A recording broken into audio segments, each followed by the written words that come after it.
What is up, everybody? Welcome back to another video. In today's video, we are back with another breakdown video for the Detroit Lions. And as you guys can see, we're not at the usual spot for this video, but that's okay. Usually we don't have anything going on in the background anyway, so hopefully the quality, checks out here. Hopefully the voice thing might be better, because for whatever reason, when I do this from the studio, my voice thing is always messed up at the beginning. Today, we're doing another breakdown video, but this one's also going to be unique in the sense that we're not talking about a draft pick or a free agent signing, but instead, a player the Lions acquired via the trade market. So let's get it started. Welcome everybody to a video. Glad you guys are here, and yes, we're back with another breakdown video for the Lions. I've been really excited to just dive into, and I've kind of on and off watched the player, just random clips, saved them, like, ooh, I like that. Watch him against Justin Jefferson, I like that aspect, but I've never really dove into it and fully did the video. Well, it's that time now. Let's do the video for Carlton Davis. Of course, we're gonna do a quick little background on who is Carlton Davis. Well, this is the cornerback the Lions acquired this offseason. It was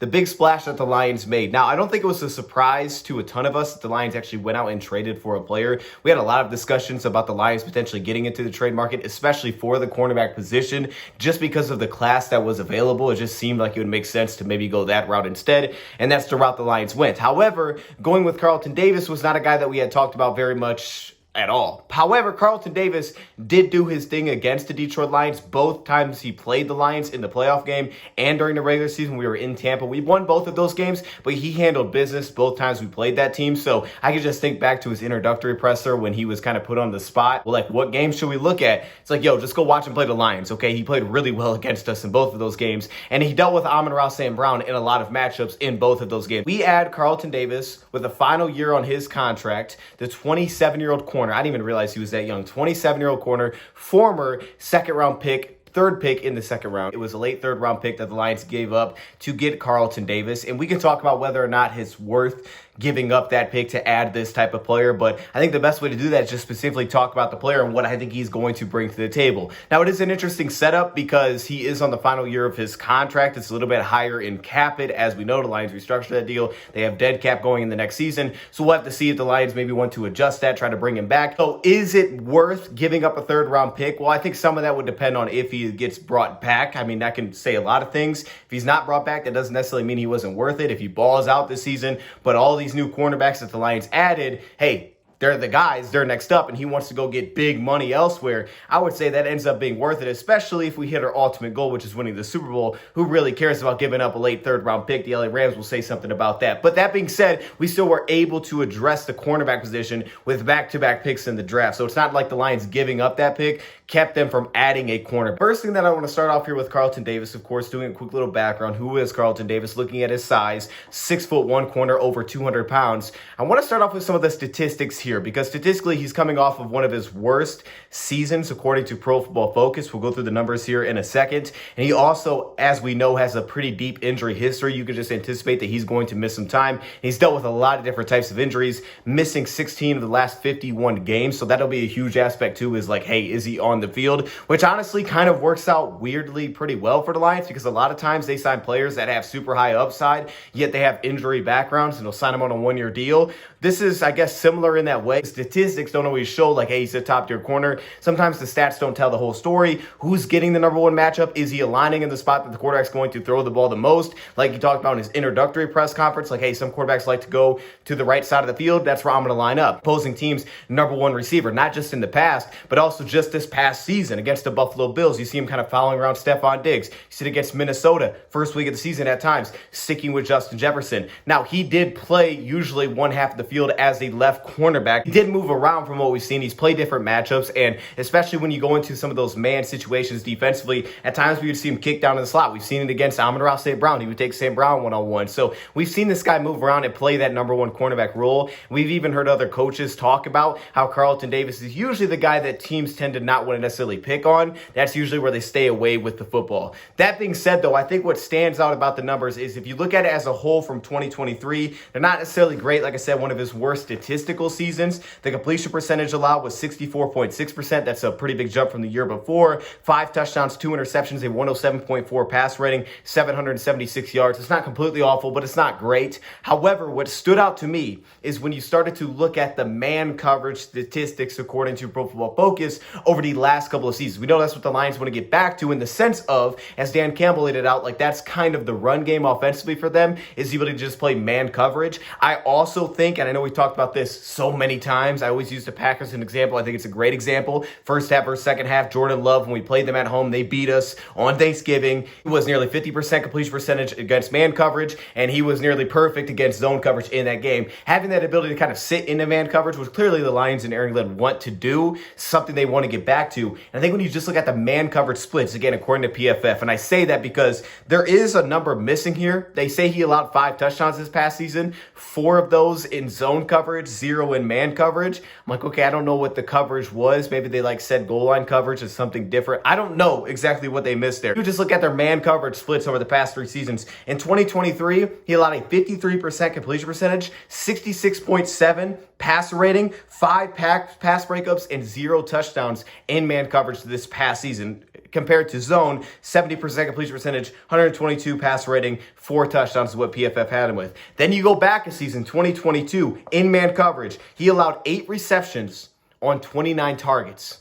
I thought that number was fair. I was like, that is a 27.6% completion percentage. Now, obviously, most teams play more zone. Tampa Bay plays more zone than man coverage. Most teams do now. So you're going to have a larger sample size to look at with zone coverage. But I do think that it's necessary to see that that's an insane statistic to have in 2022, allowing a 43.6 pass rating. And even if you go back to 2021, 50% completion percentage, 92 pass rating allowed, and 2 touchdowns in man coverage. So just looking at the last 3 years sample size, he's been pretty big time when he's in man coverage. Just statistics alone, forget about even watching the player. Now let's dive into watching the player. And of course, my focus was on this past season in 2023 and just going through those games. Not a freakish athlete coming out of the draft. Did have good size, has really good length, nearly 33-inch arms, which is massive for a cornerback. And you see a lot of success, especially when he jams off the line of scrimmage. This is a place that I love him in his press situations. He loves to use physicality, sometimes to his detriment. All right, he does get pretty handsy, especially at the top of the route, and he'll get too many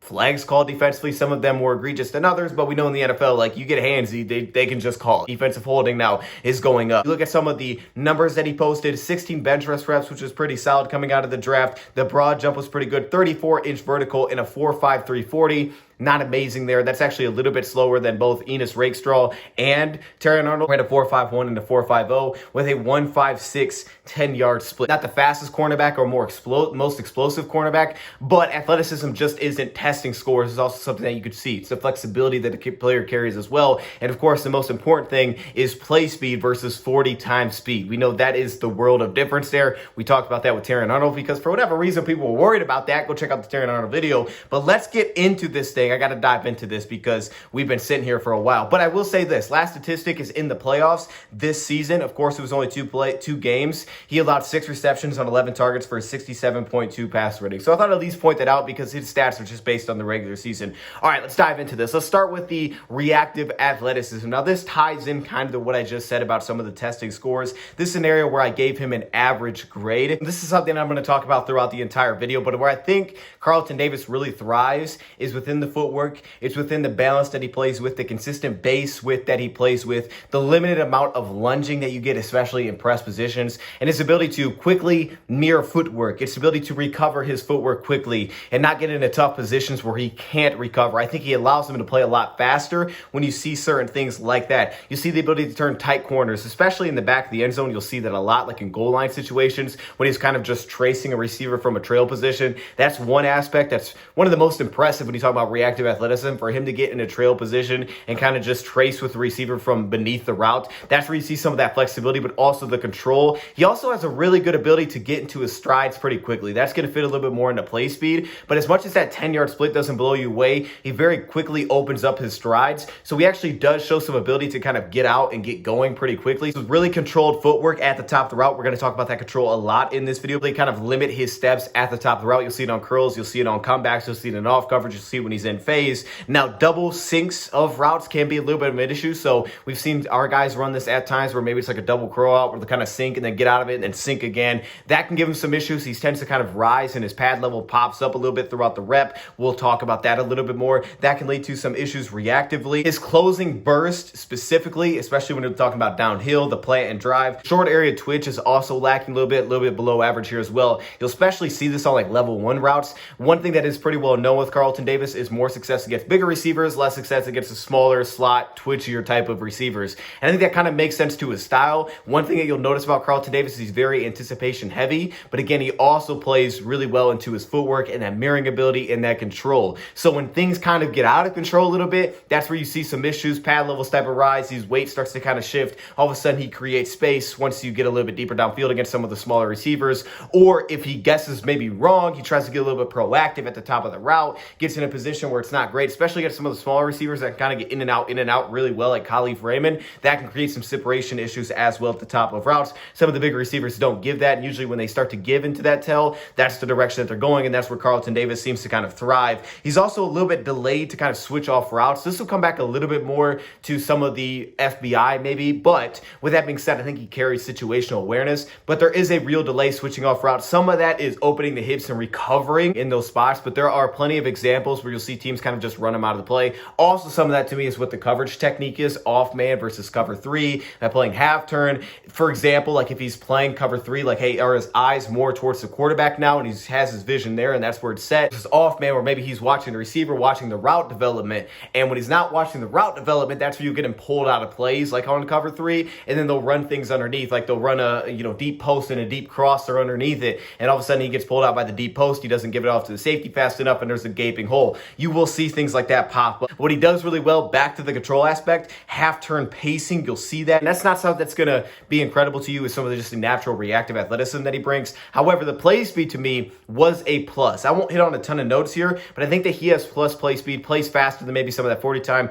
To me, again, anticipation, route development awareness. You'll see it on speed outs when he gets good breaks in those spots. Some of the anticipation to just jump on routes like, hey, this looks like a screen. I might jump this. And then he'll come up with an interception. I think he plays a lot faster because of aspects like that. And then also the ability to kind of just stride in coverage, open it up pretty quickly. That being said, though, he definitely can get vertically stacked, and we will see that. His hand, he can get a little bit handsy in coverage as well. I think some of that comes back to some of the play speed, especially in a trail position when he's opening up his strides. He's also not keeping his pad level down throughout the rep because he's not in phase and he doesn't have much control on the receiver in those spots. He's just trying to play catch up. So all of a sudden he gets a little bit handsy. At times I think he gets handsy when he doesn't necessarily need to. That can kind of pop up to me sometimes just from, some of the natural recovery ability, some of the play speed that he actually does bring. I love the pacing that he plays with though, especially in like 2-man coverage, that control that he will play with. And then that moves you over to the ball skills. Now this was an area where I was a little bit in between where exactly I wanted to put him here. We know historically, statistically, he's not known for coming up with a ton of interceptions versus how many times he actually gets his hands on his football. Now to me, I'm definitely okay with a guy that just gets his hands on the football a ton.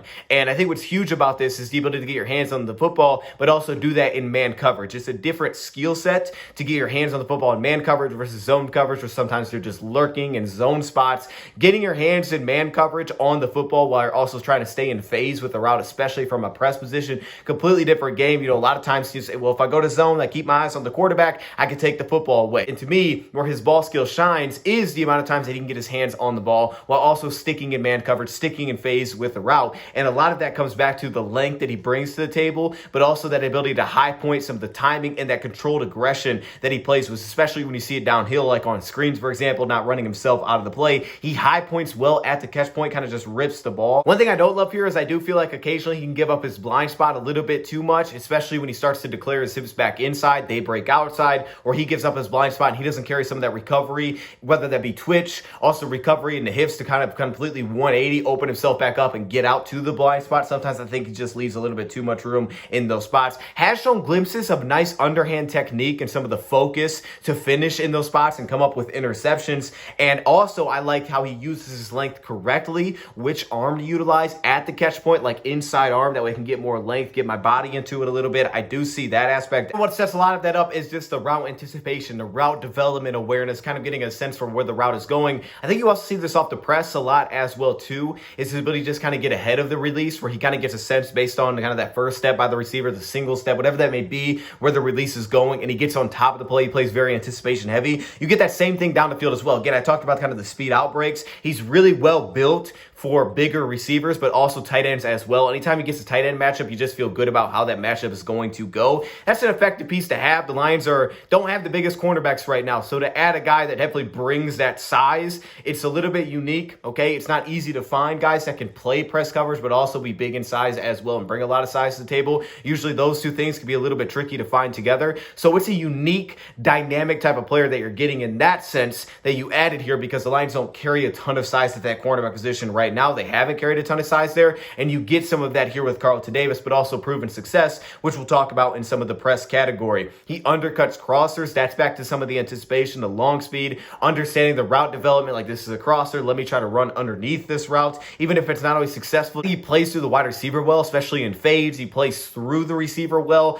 He's really tricky in those spots where it gets into a vertical stem or it gets into a fade route, and he can just kind of play through your body, get in your chest, and utilize his physicality and his length at the catch point. He lives for those moments seemingly. Now, I don't think his positioning is always great at the catch point. I think that can be a little bit inconsistent when contesting the football, and also utilizing that physicality to his best ability, I think can be a little bit inconsistent, but that's something that he does really well, is take away kind of just those vertical routes down the sideline. Now, moving on to some of these different coverage aspects that he plays in, we'll start with the one that I like the most, and of course, that's going to be press coverage here. Now, just by the way that he's built, should be built really well to play press coverage. But then it also goes back to where's the footwork. And again, for a guy at this size to play with the kind of control that he can off the line of scrimmage, but also the awareness off of the line of scrimmage and to not consistently fall behind routes. Occasionally you'll see it, single step release, speed release, he'll fall behind a little bit, be a little bit delayed, weight will shift, splitting his feet, that kind of thing. But for the most part, also his ability to technically mix up his footwork at the line of scrimmage.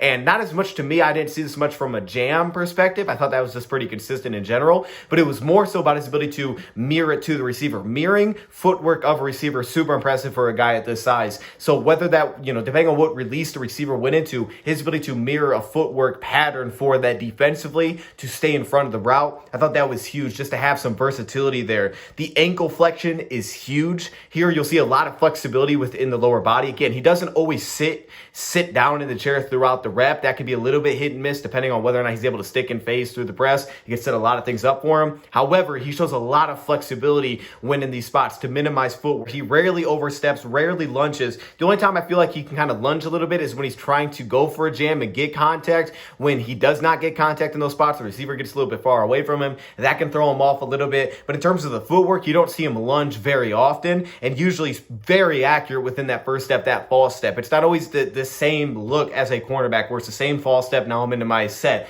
It's different, and he can adapt to, like I said, what the receiver is doing. Plays with balance in his jam attempts. As I touched on, he does lunging constantly. Now, where he gets into issues is when he gets tall at the top of the route, when he starts to kind of overplay the route, where he gets in a spot where he's kind of just running past the route. Receivers kind of sink it down. We saw it against San Fran, sink it down, run a dig route underneath. Not only does he get a little bit too far on top of the route, but again, his pads kind of rise. So when he gets in those spots, he's trying to stay in phase. All of a sudden, if he gets into a spot where he starts to lean over the route a little bit too much, where he's not in your hip and he's not staying low on the play, or maybe he's dealing with like a lot of speed or kind of that shiftiness, now that's where you can create that separation at the top of the route, and you'll see things like that kind of pop up as the route goes on. A lot of it comes back to the consistency and the success that he carries. I also think he does a really nice job with leverage. Like if I have outside leverage, do I have inside leverage, being able to maintain that leverage. He did a really good job against Amon-Ra St. Brown when he was pressed up. Now, St. Brown, again, not the shiftiest receiver. However, St. Brown is very crafty within his release package. He sells it really well, and we know he's very strong. So he even made a really tough grab against Carlton Davis where just through the contact, he just took it away.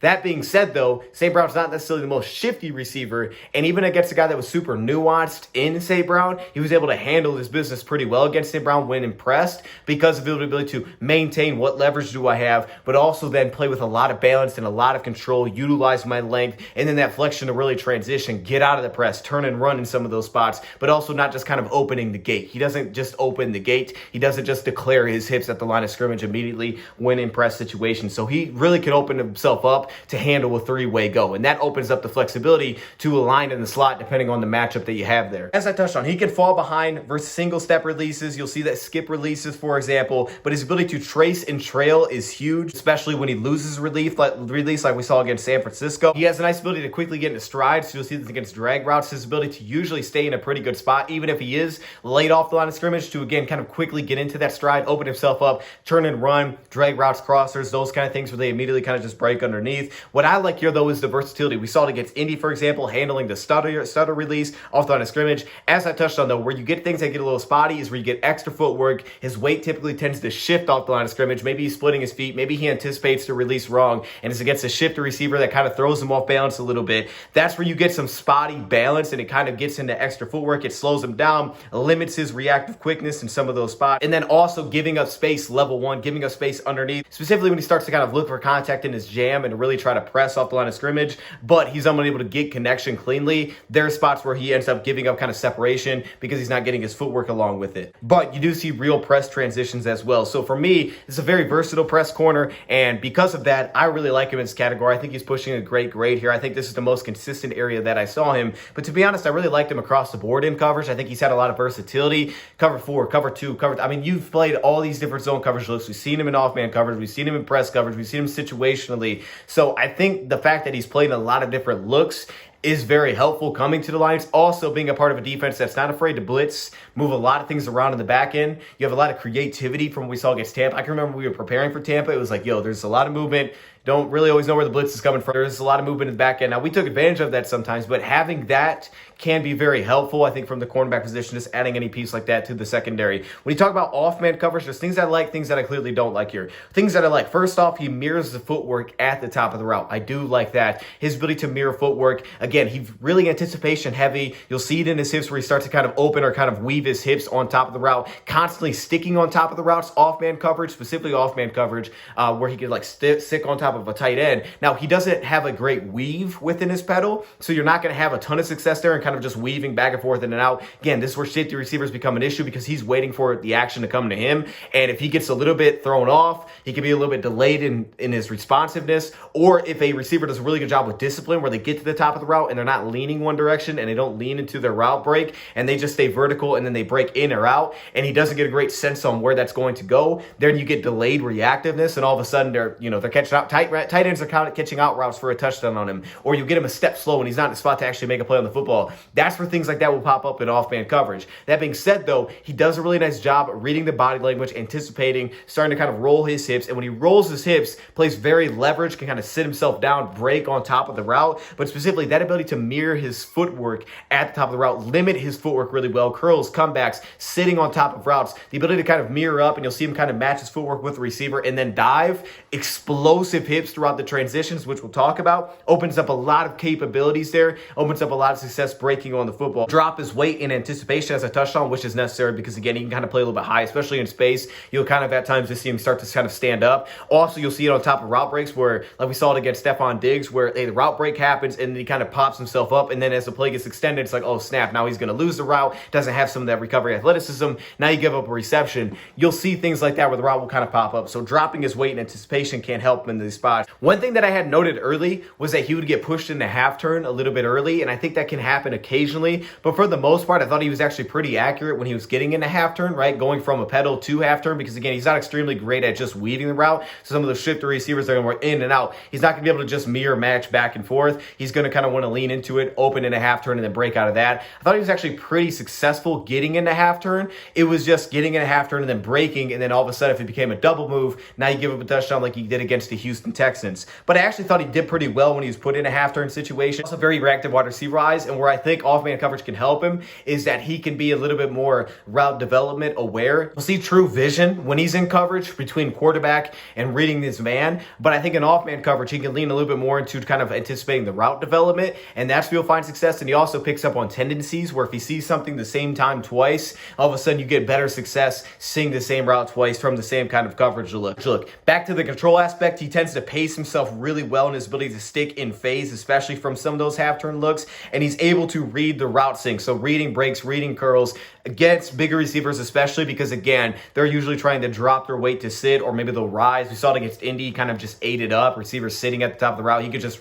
read that like a mile away that it was coming. He's able to just step on those routes. Some of the small receivers can be a little bit more difficult to anticipate. Now you get into more of the reactive game versus the anticipation. All of a sudden, that's where you get a little bit less consistency. But against bigger receivers and off-man coverage, his ability to kind of read the sink, read the break, that's where you get success within his game. Now, over to the zone coverage aspect, this is something that honestly that grew on me as I watched him. I didn't maybe love it early, but the amount of reps that I think that he played in zone coverage, the amount of versatility that I think he showed in zone coverage gave me a much better feeling about what he's actually capable of doing in zone coverage. And there's real ways that he has success here. One of the biggest things is that I think, technically speaking, he's very sound in terms of getting proper depth, also understanding assignments, understanding like, hey, you have underneath, I got to pass this off. One of the things that I love most about zone coverage is the trust that he has that everybody's going to do their job. Like, hey, I'm not going to overplay a route just because I see the guy breaking inside. Like, hey, it's quarter safety. You got to dive on that. I'm passing this off. I'm going to trust you to do that. He will not just overplay routes into someone else's zone. That's one of my favorite aspects about zone coverage. It's one of the reasons I gave him a higher grade here than maybe I initially expected coming into this. See that kind of awareness, specifically like in cover 3 situations. Who has underneath? You got the flat. I'm playing over top in spots like this. Now, the biggest issue you'll see in cover 3 is when he gets pulled out of plays, because again, they'll run routes to kind of just pull him out of the play. Reading a little bit more of the quarterback in these spots, reading the drop, maybe not focusing on the route development, and then just kind of staying with the route in like his peripheral vision. Then all of a sudden he gets pulled out of the play and they set up big chunk plays. That will happen. We've seen scheme beaters happen probably too consistently against him, where you just don't see enough of like anticipating, okay, he's just pulling me out of the play. Let me drop this off. It's too late. Big gaping holes get created because all of a sudden he's just playing the zone coverage, and all of a sudden zone coverage can be beat. They can be set up on paper, and that allows him, he allows that to happen too often. A really nice cover 4 communicator as well between safeties and the underneath coverage. You'll see the cover 3 eyes over top in coverage, and as I touched on, leverage body control becomes huge. Winning cover 4, winning cover 3. The ability to play leverage, and that allows himself to quickly get down and break on the football. Where you get some issues is one thing, drifting. One thing I thought would pop up as well in cover 3 was just drifting a little bit too deep in coverage and then not allowing himself to plant and drive and actually get back to the play, because that's not an area where he's going to thrive, is that plant and drive burst. He does play with really good depth in zone coverage. As I touched on, this is consistent. This shows up to me the most in cover 2 spots. We saw that against Houston, because his ability to, hey, there's no one underneath, let me break over and take this corner right away. Saw it against the Lions. The Kabinda came out in the flat, and all of a sudden he's playing that in-between 2-man game. He trusts his length a ton. Now, I think I could get him to problems at times because he gives just too much room, where he's giving too much room to the level 1 guy. And I don't think sometimes he has that reactive ability where if the ball just went to the flat, where he'd actually be able to get there as quick as he thinks that he could transition that fast, and then he gets a little bit upright, and that's where I could really see issues pop up occasionally. He constantly plays with depth, but I think at times he gives too much space. He's not like Brian Branch, where he's going to kind of like just squeeze the route and take it away in zone coverage, where it's like, hey, this is underneath, safety took the corner out, I'm taking away the flat. He doesn't play like that, or CD Deuce would do that. He's going to play a little bit more of the in-between game, and he's going to tend to play with a little bit more depth and making sure that he's playing the in-between, trusting his length to be effective in those spots, rather than saying, I'm going to squeeze and take away one route, really close off airspace. It hasn't seemed to bite him a ton. It is something that I think, though, occasionally absolutely could bite him more often than maybe it even showed. In cover 3, what I like about the awareness here, again, taking away seams, very understanding of the coverage type. So it's the same thing of like, I'm going to pass it on my teammate. You got that. It's like, I'm going to cover 3. There's a seam beater. Okay, boom. They're trying to attack me here. Quickly getting over top for the seam. At times you'll get lapses of awareness in coverage where it's like, okay, I don't know why he's really focused on this guy. That would move me on to the run support, which is again, kind of a weird one, because obviously the injury is physical than maybe he was in the past. To me, I still see good physicality there. He's not great in run support. I don't think he's excellent in the open field. Way too often he gives up the edge one-on-one in space, where he allows guys to just get the sideline on him. He also loses seemingly a lot of length when he kind of just dives into tackles, not really running through tackles. I think too often he kind of breaks down, puts his shoulder down, then he kind of just falls, and he doesn't really create as much length as he could. And maybe he runs through and finishes the tackle in space. There seems to be at times some kind of a lack of trust in his ability in space. I do think, though, there is some real things that he does well in run support. First off, working over blocks, using his hands well against receivers, not necessarily against offensive line, but against receivers, protecting the edge in that sense, using his build to try to keep himself to a spot to constantly set the edge, and understanding that against the run, say a toss comes his way, like, hey, I got to get outside on this spot, using his length to finish. He does carry some range, and I think that he does show a lot more success when he's in the box.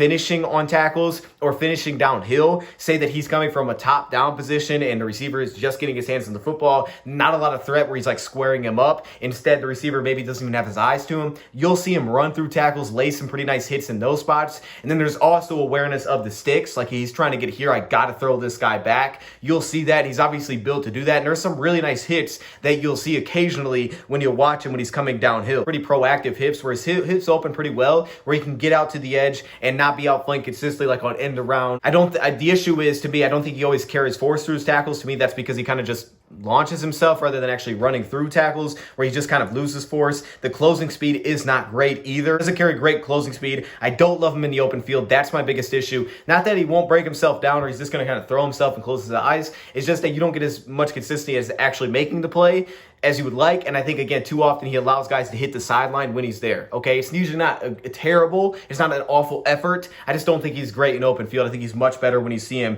in kind of a phone booth aspect. Plus, he also has some special teams play as well. I don't know how much he'll do with that with the Lions, assuming that he's a starter, but he played the jammer role a little bit this past season with Tampa Bay, which kind of stood out to me. I wasn't expecting that on the punt return team. Moving on to the transition as we kind of get things wrapped it up. Moving on to the transition ability. This is an area where I think that he's a plus as well. It's a lot of different ways that you're transitioning. Like I said, I really like the way that he transitions out of his press, turns and runs, utilizes length, but also shows the bend, the flexion, the knee bend, the hips.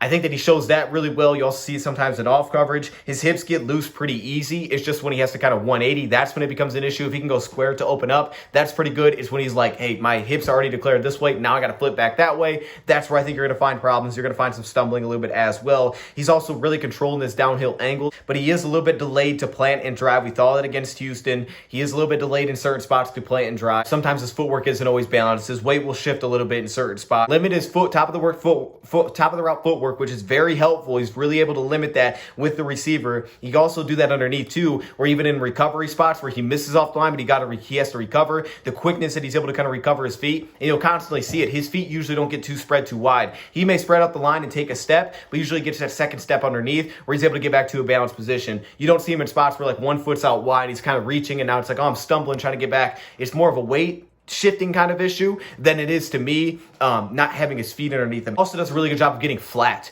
especially from half turn. That ability to kind of just roll and turn the corner, out routes, flat routes. He does a really nice job getting flat. You see it against George Kittle, right? Kind of the deep middle route. That ability to kind of just get flat and stick on top of routes. Probably the aspect that surprised me the most was the explosiveness that he just brought to the table. The explosiveness opening his hips. We saw it against, the Minnesota Vikings. That explosiveness when he opens up from the top of the route, that is real. And it shows real balance and ability to kind of open up, plant, and drive. And to kind of wrap it all up here, my favorite aspect, honestly, of this player is probably going to be mental toughness. It is one of the key aspects of a cornerback, and obviously the injuries that he's had to come back from and deal with, but even just through a game. And I think, honestly, the perfect example of some of that mental toughness is if you go back and you just watch him play against Minnesota, and the same route that he got beat on early in the game, which he ended up making the play, keeping him short of the first down. He was still made the play defensively, but he nearly gave up the first down.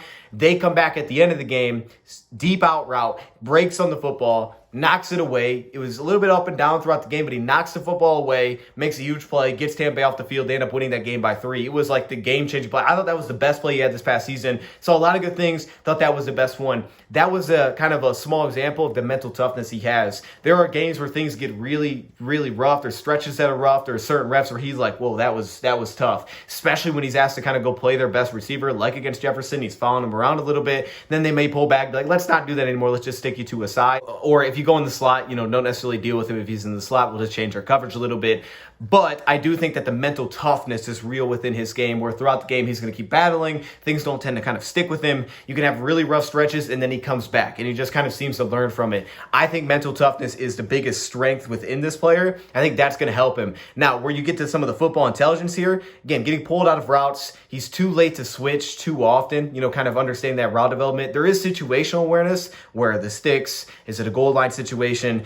Are we expecting a switch here? Then you'll see it, 4th and 1. I'm expecting a switch, and he's on top of it. But you don't see that enough in terms of maybe some of the route that's getting set up. You saw it against Buffalo, where, again, not maybe his issue in terms of, like, he was, like, getting ready to switch things off, and the receiver just kind of kept pushing upfield. He's like, I can't pass this off. Couldn't get over top and actually make the play underneath. It's kind of that slither to kind of just slide through and get down on those plays. It carries a little bit of sluggishness, especially, again, in some of those transitions, those off-man transition. There is some sluggishness there in some of the twitch, the reactive athleticism specifically. The recovery isn't always elite either. But to me, I do think the mental toughness is the thing that stands out the most about this player. I think that's the thing that honestly is going to help him the most. And for the Lions here, what did they get? Is it worth it? Well, overall, I think the Lions got a player that's versatile. Scheme-wise, you can put him out there wherever you want him. Play left cornerback, right cornerback. We'll probably stick more to his side here. I think there's certain games where you can put him on a matchup and just see how it goes. If it's going rough, you pull him off of that. We can just play aside. But honestly, he's showing that ability to play one-on-one with St. Brown. If they're not the most shifty receiver, he's going to have some real success, even if they're not the biggest receiver, like he did against St. Brown.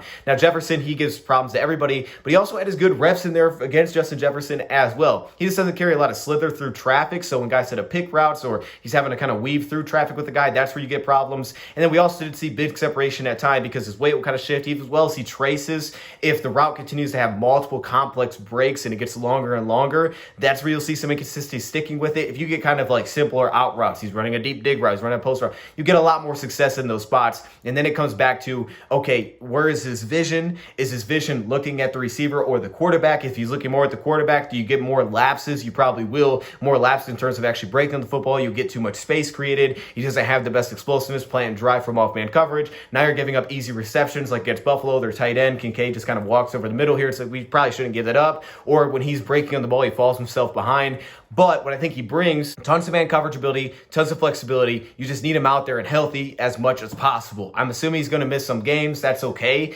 But the more you have him out there, obviously, the better, especially for extension talks here. But this is a player, to me, that the fact that he's 27 years old, I think he has more than enough physicality. I think he's a really good press corner. I think he fits man coverage really well. But there's also a lot of scheme versatility. And at very least, he's smart. I mean, a guy that's this big, that plays like he does, that plays with the balance, that plays with the control, technically sound, but also the understanding and just awareness of what's happening in terms of what coverage type we're in. That, to me, is something that hopefully can pass on. And we talk about this all the time, can pass on to some of these younger guys. I think he brings attributes of things that's like, hey, he can just learn from this guy. Just learn. There's a lot of things that you can learn from Carlton Davis as a 27-year-old corner. It is great to have this vet because he's proven, he's done it, he's battled back from injuries. It's not a new thing for him to be banged up, but he also brings a lot of newness to the cornerback room in terms of size, physicality. It's much of, we have physicality, we don't have the size. That is a unique skill set Lions really haven't had much of, okay, until you go back to Amani and when Jeff Okudah were here. So this definitely shakes up the cornerback room a little bit just in terms of the builds that we have. To me, overall, Carlton Davis can play. Is he a number one corner? I believe he is a number one corner just based on what they ask of him.